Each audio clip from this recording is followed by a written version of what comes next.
Je dirais qu'une nouvelle fois, cette année a démontré que les banques centrales faisaient plus qu'anticiper. Si on se remet juste un an en arrière, Christine Lagarde rentrait en fonction en tant que présidente de la Banque centrale européenne. Et qu'est-ce qu'avait dit Mario Draghi? Ne jamais abandonner. Eh bien, ce qu'on voit, c'est qu'un an après, elle n'a pas abandonné. Et non seulement la Banque centrale européenne, mais toutes les banques centrales du monde ont déployé des mesures extraordinaires face à la crise du Covid-19.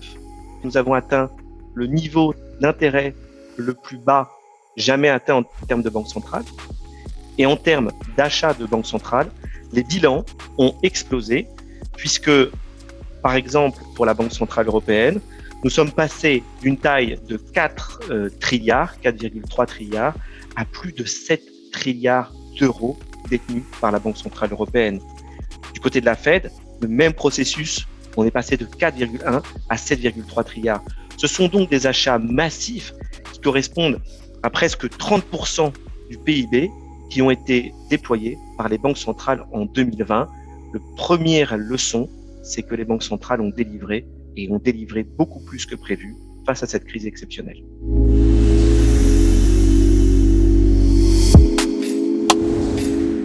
Les actions des banques centrales ont été efficaces d'un point de vue stabilité financière et d'un point de vue stabilité économique.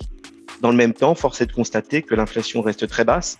Les anticipations d'inflation restent très basses. En Europe, sur l'inflation, on est à 0,2% en glissement annuel. Donc économiquement, par rapport au mandat de la Banque centrale européenne ou de la Banque centrale américaine, on n'est pas à l'objectif. En revanche, leurs actions ont vraiment été clés pour éviter une crise et une déstabilisation financière et ont aussi et surtout permis aux États de s'endetter à 0%.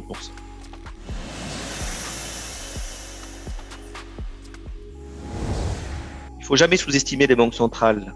Et en 2021, elles ont encore des munitions pour continuer ce qu'elles ont fait. Nous ne nous attendons pas à des hausses de taux ou des baisses de taux. Les banques centrales européennes, américaines, anglaises, japonaises devraient garder des taux d'intérêt relativement stables. C'est plutôt du côté des bilans qu'il faut regarder. Nous pensons et nous nous attendons à la prolongation des mesures qui ont été enclenchées au cœur de la crise du Covid-19. La Banque centrale américaine devrait prolonger ses achats d'actifs de 80 milliards de dollars par mois et la Banque centrale européenne devrait elle aussi prolonger le programme PEPP, le fameux programme Pandemic Emergency Purchase Programme qu'elle a mis en place au cœur de la crise du Covid-19. Elle devrait le prolonger en décembre pour 500 milliards environ d'euros sur l'année 2021.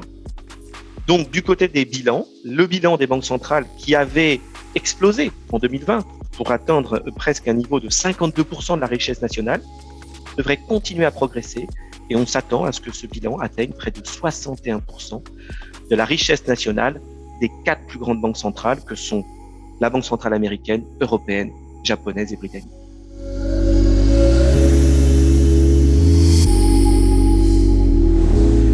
Les banques centrales émergentes ont aussi été extrêmement actives en 2020. Elles ont baissé les taux pour faire face à la crise du Covid-19 et elles ont eu aussi recours à l'expérience du quantitative easing, ce qui est un petit peu inédit pour les banques centrales des pays émergents qui, d'un point de vue bilantaire, détiennent très peu de dettes étatiques. Beaucoup de pays, l'Indonésie, la Pologne, les Philippines, ont eu recours à ce quantitative easing. Alors, bien entendu, les achats sont beaucoup plus faibles que pour les pays développés, mais ces achats ont été significatifs et ont permis de maintenir le niveau général des taux bas. Ce qui est important de souligner pour les pays émergents, c'est que c'est une expérience inédite parce que la plupart du temps, quand un pays émergent achetait sa propre dette, il y avait un risque de fuite de capitaux. Il y avait un risque de perte de crédibilité. Donc la grande question qui se pose, c'est est-ce que ce chemin qui a été mis en place en 2020 va se poursuivre ? Nous pensons qu'à long terme, on pourrait voir les banques centrales émergentes qui poursuivent ce schéma d'achat d'actifs. Et donc en 2021, certaines banques centrales pourraient continuer dans les pays émergents à acheter des obligations d'État pour soutenir des taux d'intérêt et pour soutenir un faible niveau de taux. Du côté des taux d'intérêt, sur les pays émergents, on s'attend à relativement peu de forts mouvements, plutôt de la stabilité en Asie et en Amérique latine.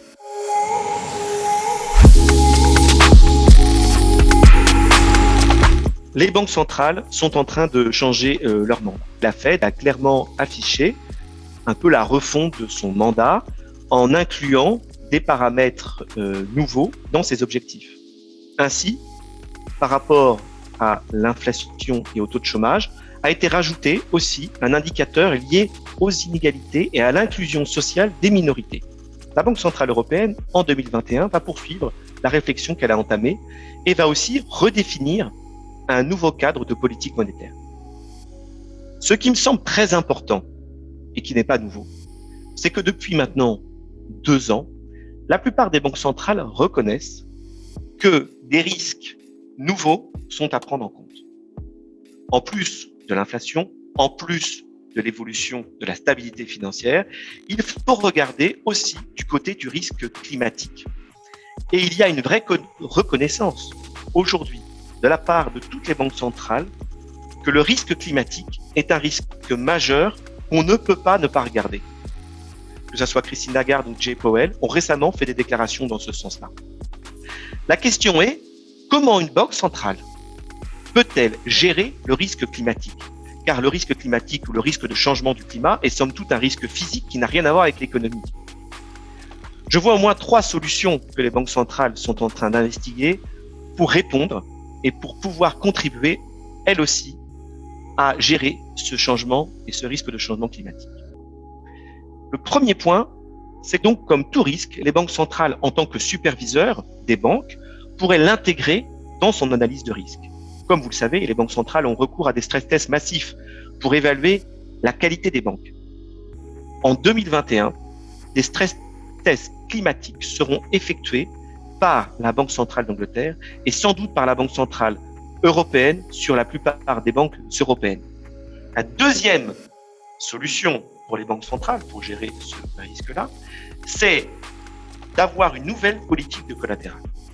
On peut tout à fait imaginer qu'elles adoptent une nouvelle politique de collatéral et ne donnent pas la même quantité d'argent selon que vous offrez en collatéral un titre vert ou un titre brun.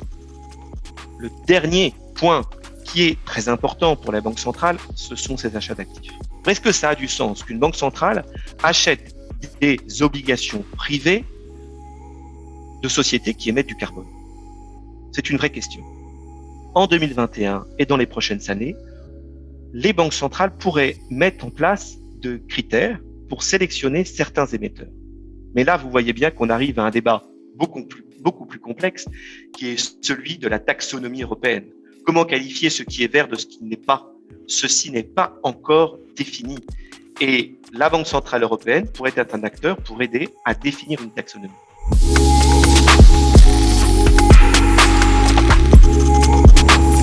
Les banques centrales ne sont plus complètement indépendantes.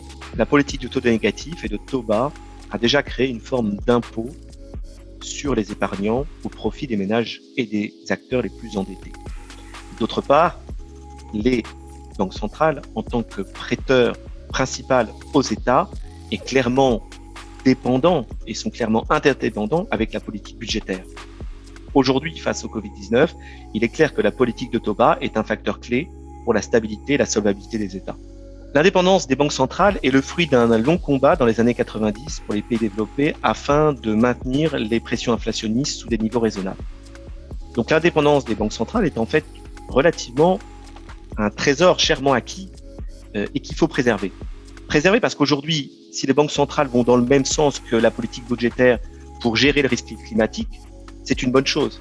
Mais si demain un gouvernement populiste voulait utiliser les banques centrales pour une politique différente, cela créerait sans doute beaucoup plus d'instabilité et potentiellement de tensions inflationnistes. Donc il faut préserver l'indépendance des banques centrales sur le long terme, car cette indépendance est clé pour préserver la crédibilité et la stabilité financière sur le long terme.